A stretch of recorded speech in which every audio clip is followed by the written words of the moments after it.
Just a quick thing, at UC Santa Cruz, where I'm the dean, we have a very simple organizational structure. There are 5 deans, and that's the structure.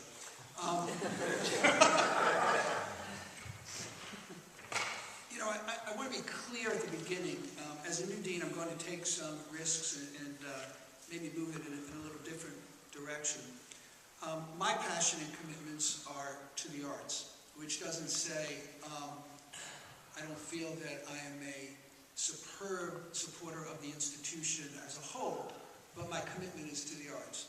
And I wouldn't have come to UC Santa Cruz if they didn't have an arts division that was really focused on the arts. So, in thinking about this, I started to think, what are the issues and what are our opportunities we face? And, you know, I think it's real easy to point to the economic situation. Although clearly I'm not sure we would be having this discussion so focused if it wasn't the economic situation. But the arts have always suffered the economic situation in different ways. But one of the things I did is I like to look at history, and there's so many areas we can talk about, but I'm just going to focus on a few.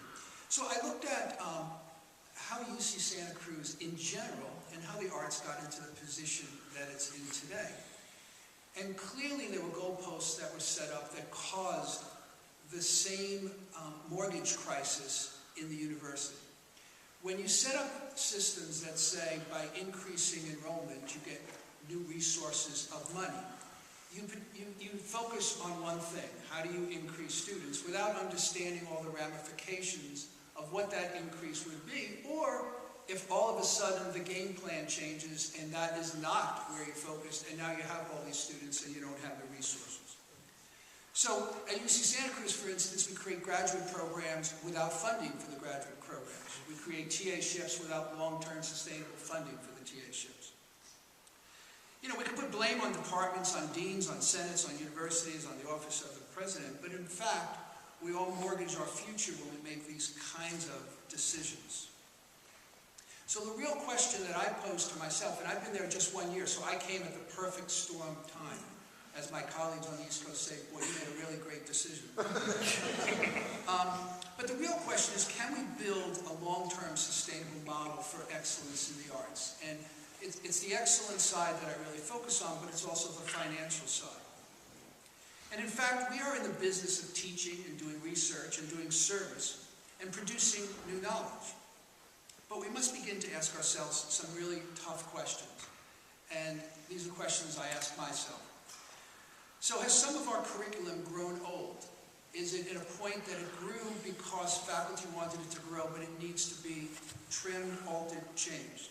Did we grow in too many directions that seemed important at the time when money was available, or it seemed like money was becoming available? Can every institution be comprehensive in all programs? Do we in the UC system share intellectual capital? And I think to me that's a really big question. We have incredible intellectual capital in the UC system, and from my perspective of someone new, we do not share that kind of capital. How do we continue to mount excellent programs during this climate? And do we believe in short time we will ever go back to our previous budget situations? All those things drive obviously different answers and different thoughts. At a conference I just attended, actually I flew in from Austin last night. I shouldn't have said that because I wasn't going to tell you who the president was, but now you know. But the president of University of Tennessee made a statement. He was sort of inviting all these administrators in the arts, and he basically said, on the way from a football game, we stop at the museum. We have great receptions at the museum. Art helps to bring beauty. So it started me thinking about what is our bling and how do we get trapped in our own bling? And we get trapped in our bling by the way we invite deans and chancellors and provosts to our events. And we talk about them sometimes from a bling point of view rather than from the intellectual point of view of what we're doing. And I think we all fall into that trap. I thought about my history of inviting my president to every event and trying to engage him in different ways. You know, the nonprofit sector in the United States in the arts is a $162 billion activity, and we shouldn't forget that. And statistics sometimes do help us when we're trying to impress people. It creates 5.7 million full-time equivalent jobs and 104.2 billion in equivalent household incomes, 7.9 billion in local taxes. So when we get into these discussions at the table with my deans of engineering and sciences, it's also important to put things in a context that they understand. So this is a time that's important for us. You know, I really think we are the creative people. And if we can't help institutions, the university and other institutions, figure out ways to get out of this, we have a real serious problem. But part of the issue is arts faculty have tended not to, in general, not to take leadership roles in all kinds of committees within the university. And it's a mistake. You know, one of the things, I made a little list, stop apologizing. We need to stop apologizing for who we are. We need to stop trying to make ourselves into something we are not. So we're starting to look more like this, or we're starting to be more engineering or sciences. We need to stop justifying our importance.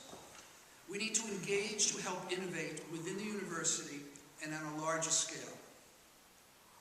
They may not think about us during these times unless we stand up and add some real value.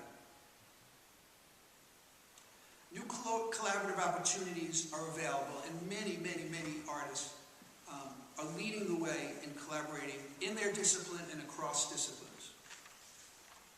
But one of the things I always think about, we must not stray in a direction to meet other disciplines which seemingly are only for financial reasons. We must continue to think creatively. So as the budget forces tough decisions, you know, my answer is take charge and don't be shy. Use your creative knowledge and all your experience as an artist. And you know, the varied experience, if you go back, that artists have, from trying to fund things, to trying to work with large groups, to working with diverse populations.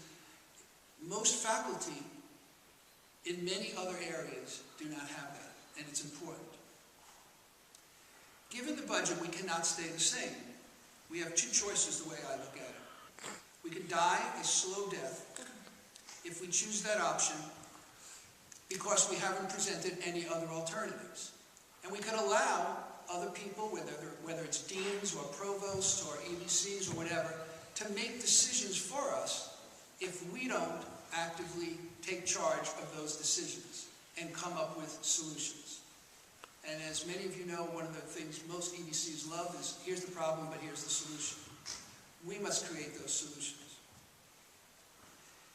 It's important to create a new financial model. And by creating a new financial model, I really believe it will give us the opportunity to both grow, make new choices, and expand and do the things that we really want. But it has to be the model we create. Thank you.